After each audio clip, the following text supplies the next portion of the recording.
И ассоциации, и фонды Северного Кавказа являются примером и объединяющей силой уже на федеральном уровне. Участники круглого стола, несмотря на разные национальности, говорят на одном языке. Это язык понимания, доверия и важности того дела, которым они занимаются каждый день. Сегодня некоммерческий сектор, а именно благотворительные организации, уверенно взаимодействуют с органами государственной власти. Они находят понимание в самых разных вопросах. Выстроенный диалог помогает вести благотворительную работу еще активнее, учитывая всестороннюю поддержку. На самом деле, если мы нарисуем равносторонний треугольник, и на одной стороне поставим власть, на другой стороне поставим коммерческий сектор, который представляет общество, и на третьей стороне поставим бизнес, вот эти все три стороны, они равны. Да? И вот в середине этого треугольника я бы написал государство, потому что и бизнес, и некоммерческий сектор, и власть, все это государство.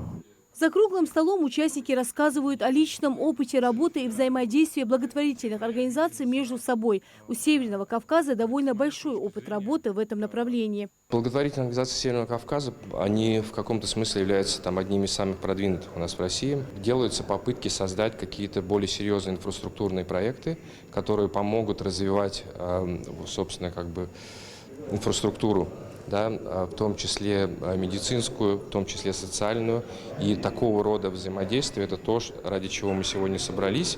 В рамках круглого стола развитие партнерства государства и НКО, обмен опытом и выработка стандартов межрегионального взаимодействия на Северном Кавказе выделена важная тема. Это обеспечение детских реанимаций жизненно необходимым оборудованием. Недавно, благодаря проделанной работе, удалось оснастить современными кроватями и оборудованием реанимацию детской республиканской клинической больницы. Мы оснащаем наши учреждения республиканские, но взять одновременно и оснастить на 12 коек, поменять все оборудование одной взятой детской реанимации либо взрослой реанимации нам будет немного сложно.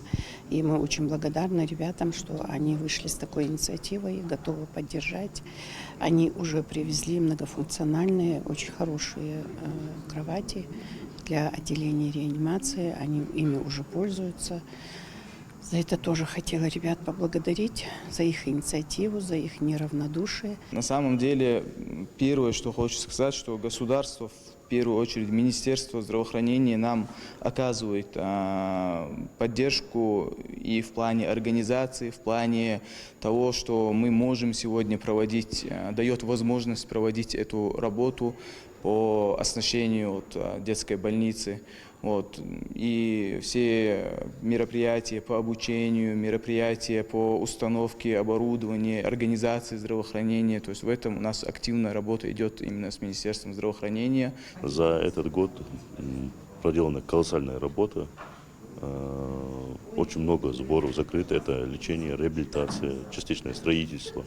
Самый огромный большой сбор – это наше оснащение ДРКБ. Поэтому в этом направлении, если брать именно ДРКБ, мы смогли закрыть огромный сбор на 7 миллионов рублей. Мероприятие запланировано на 2 дня. За это время участники обсудят важные темы взаимодействия НКО и государственных органов власти. Рина Цичоева, Рахим Икажев, Магаз 24.